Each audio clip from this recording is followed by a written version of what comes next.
Dale Steyn probably won't play in this test match. I don't think his injury has recovered fully. Just when I took over the captaincy, one of the ideas was to give me a bit more time, especially if we fielded first, to bat at 4.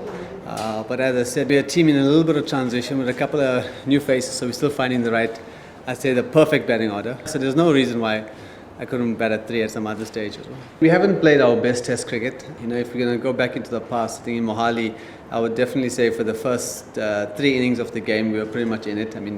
If India got ball out for 200 and we got ball out for 187, I think it's a pretty fair reflection that the games was pretty poised up until the last day, which we didn't do too well, obviously. In the first day, in the last test, we didn't bat well again. So it hasn't been our full-flowing test cricket that we normally used to. And this would be great for the start. That hopefully in Nagpur we can get onto the pitch and kind of put the performance that the South African team is used to. Yeah, it's going all right so far. I don't think we've had any alarm bells in that so far.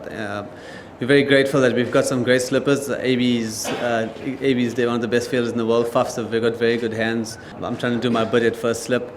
You don't often carry too many slips in the subcontinent. But as I said, slip catching, like every other discipline, it takes a lot of time, a lot of practice, and we certainly take as much time as we can to make sure we're giving ourselves the best chance of taking the catch. Well, it looks like a good cricket wicket, that one that we kind of expect in the subcontinent.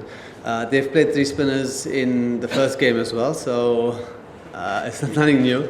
So not having Dale in the team, as I said before, it's a setback because not having the best bowler in the world is never not a nice thing. But we've got to deal with it, and we've got some good reserves, and hopefully the guys who do play, get a chance to stand up. Being 1-0 down, certainly it's a must-win game for us to win the series.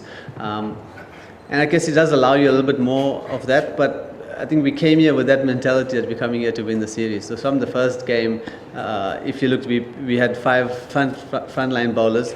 And for me, that's a very attacking option because we need to get 20 wickets to win the test match. And we managed to do. So hopefully in this test match, we pick up 20 wickets and we score the runs. For us, the issue has been more with the lack of runs more than the lack of wickets. So hopefully we get the runs on the board and continue to play the game to kind of win it. It was probably the lack of turning balls and that got us out. As a batter, when you see a ball turn, it does make you aware, okay, the ball is turning, and if you leave one and it doesn't turn, then you don't look too good. So I think we've managed to prepare well. The best you can do is prepare as best as we can, and I must admit credit to all our players, all our batters, even our lower order guys. They've put a lot of time into to kind of just play the ball as you see it and not play a ball that you imagined.